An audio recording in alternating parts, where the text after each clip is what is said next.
My name is Lara, and it happened in the fall of 2012 when I was 26. At the time, I was living in a small town in rural Wisconsin called Black Hollow. It was a quiet place, surrounded by dense forests and cornfields that seemed to stretch to infinity. I worked as a librarian in the nearby town, and my routine was simple. Get up early, drive down the country road to work, and return home before nightfall. But that day, everything changed. I had left work late, and to make matters worse, a storm began to gather on the horizon. The dirt road leading to my house was dark and deserted, and I just wanted to get to safety. My dog Max was with me in the car. He was a black Labrador, big and full of energy, but that night he seemed strangely restless. As I drove, the rain began to fall heavily, and the lightning lit up the sky at irregular intervals. Suddenly, Max began to growl softly, something he never did. I looked at him in the rearview mirror and saw that he was staring blankly at the road ahead. "Calm down, Max," I said, trying to calm him down, but he kept growling and then started barking frantically. That's when I saw something ahead, in the middle of the road. I slowed the car down, and as I got closer, I realized it was a scarecrow. It was planted right in the middle of the road, as if someone had put it there on purpose. The scarecrow was grotesque, wearing a shabby coat, plaid pants, and a straw hat, and his face was covered by a faded cloth mask. What scared me the most were the eyes. Someone had painted 2 black circles where the eyes should be, and they seemed to stare at me, even in the darkness.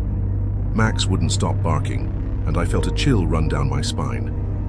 I decided to go around the scarecrow and move on, but something in that image stuck in my mind. About 10 minutes later, I finally got home.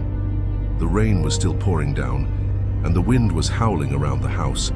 Max ran inside as soon as I opened the door, and I followed him, closing it quickly behind me.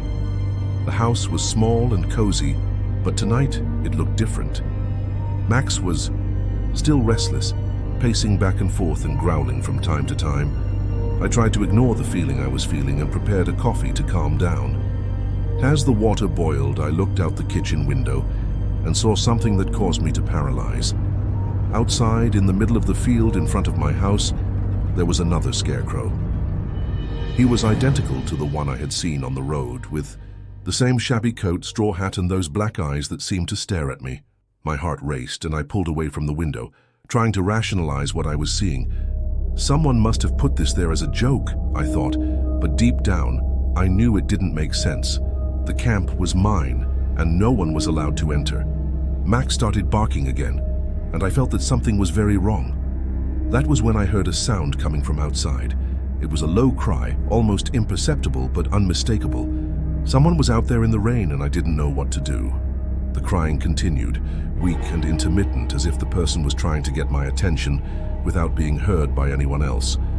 Max was now leaning against the door, growling and scratching the floor as if he wanted to go outside to investigate. I felt torn between fear and worry. What if it was someone lost, in need of help? The storm was raging, and it was not safe to stay outside. I grabbed a flashlight I kept in the kitchen drawer and opened the door carefully, letting Max out first. He ran toward the field, stopping a few feet from the scarecrow and barking furiously. The rain hit my face as I followed Max, lighting the way with the flashlight. The crying seemed to come from behind the scarecrow, but as I approached, it stopped. Suddenly, the silence that followed was disturbing. Max kept barking, but now he looked startled, retreating towards me.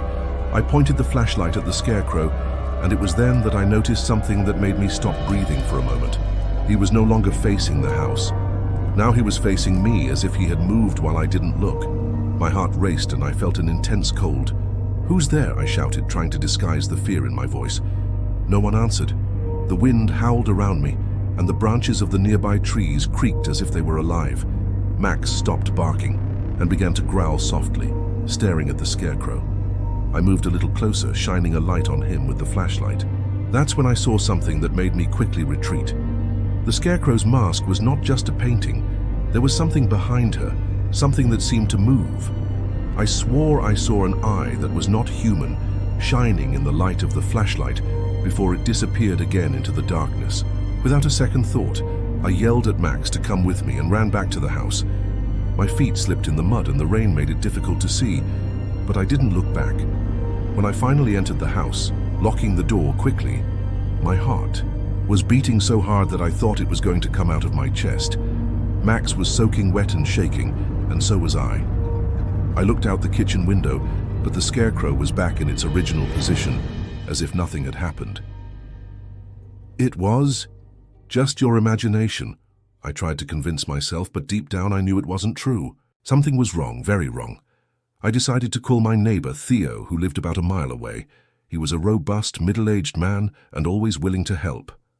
When he answered, I tried to stay calm, but my voice trembled. Theo, there's something strange going on here. There's a straw man in my field and I swear it moved. Can you come and take a look? He laughed at first, thinking I was joking, but when he realized I was serious, he agreed to come. While waiting, I sat on the kitchen floor hugging Max and trying to calm down. The rain continued to fall outside, and the sound of thunder seemed closer and closer. I didn't know what to expect, but one thing was certain. That night wasn't over yet. Theo arrived about 20 minutes later, driving his old noisy truck. He parked in front of my house and got off, wearing a raincoat and holding a powerful flashlight. I opened the door quickly, relieved to see a familiar face. Max sniffed Theo for a moment before calming down, but still seemed tense. So, where's that scary Scarecrow? Theo asked with a smile on his face, clearly trying to ease the tension.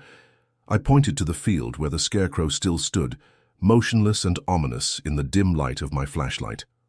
We walked out into the field, with Theo in front and me close behind, holding Max by the leash. The rain had subsided a bit, but the ground was still soaked and our feet sank into the mud with every step. As we approached the Scarecrow, Theo stopped and illuminated it with his flashlight. "It's just a scarecrow, Lara," he said, laughing softly. "You must have been scared by the storm and the darkness." I stammered an explanation, trying to describe what I had seen, but the words came out confused. Theo walked around the Scarecrow, examining it closely. It was then that he stopped suddenly. "Wait a minute," he said, his voice now serious. He bent down and picked up something from the ground near the Scarecrow's feet. It was an old necklace, with a pendant in the shape of a family coat of arms. Inside it had an aged photo of a woman. "That's weird," he muttered, holding up the necklace so I could see. It was an old necklace. I had never seen anything like it before. The woman in the photo wore an outfit with the same print. From the scraps that the Scarecrow was wearing, I felt a chill down my spine. "What does that mean?" I asked. But Theo didn't answer. He was looking at the Scarecrow with an expression I'd never seen on him before. Fear. "Lara," he said slowly, "do you know who put this here?" I shook my head, feeling a lump form in my throat. Theo looked at me and I could see the concern in his eyes. "Years ago, before you moved here, there was a lady who was widowed and lived alone in these areas. She wore dresses like that with these prints, and this coat of arms belonged to her family. One day she disappeared and no one ever knew what happened to her."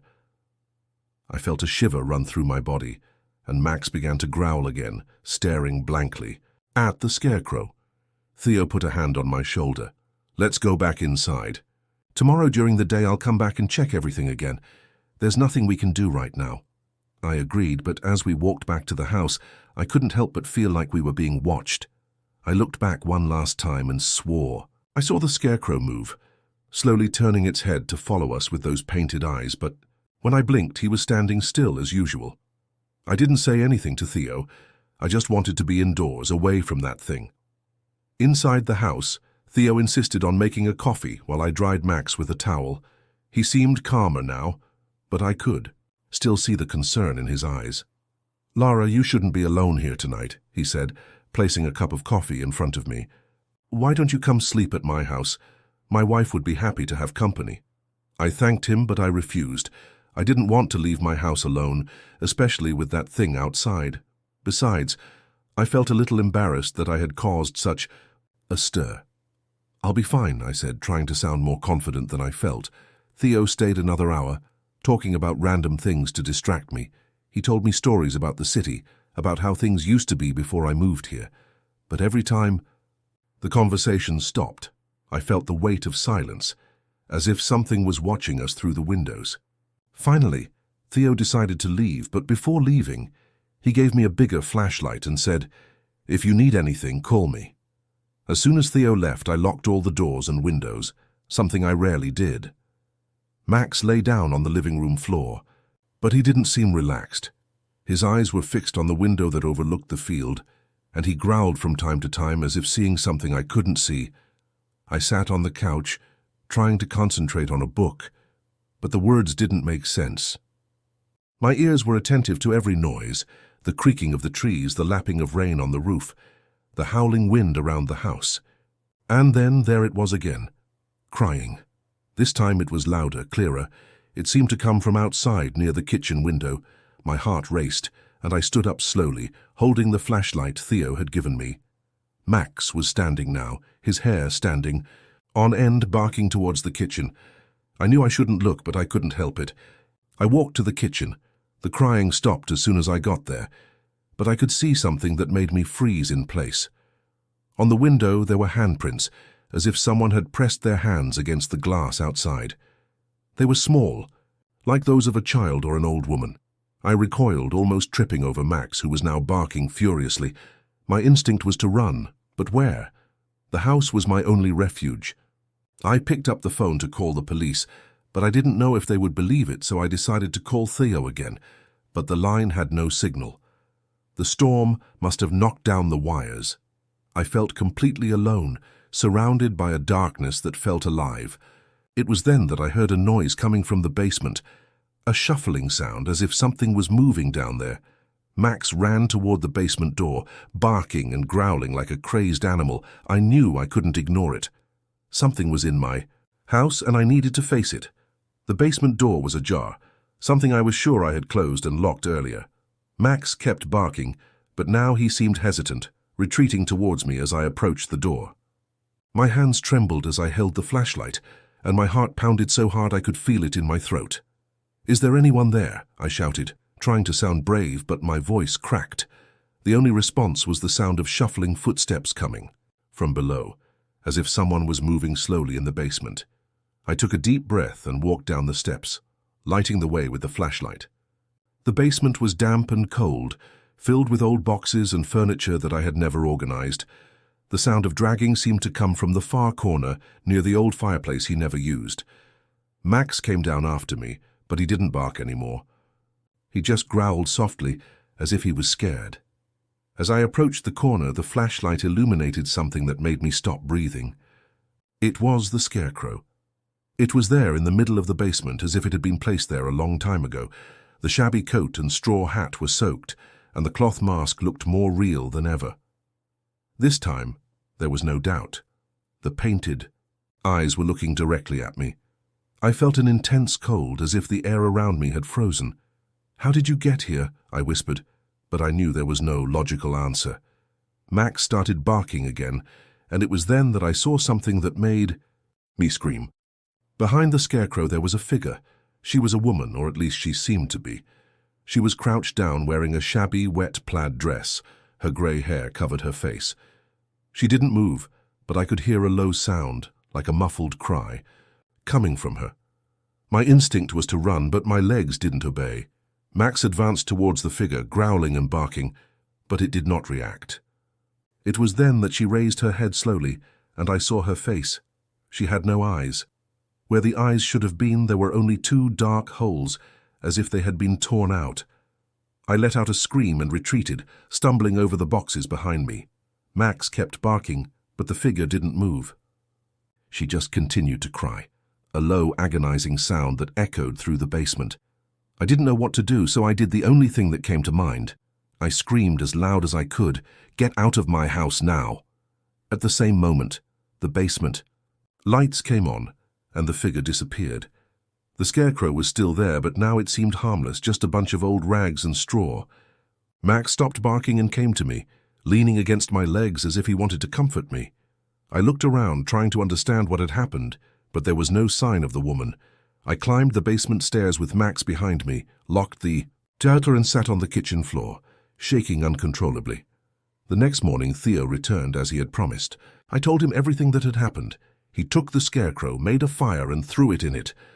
After the Scarecrow burned completely, he took me to stay at his house for a few days.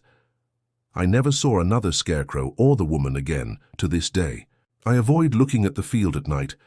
Sometimes, when the wind is strong, I can still hear a distant cry coming from nowhere. And I know that, whatever it was, it's still around. Hit the like button and subscribe to the channel.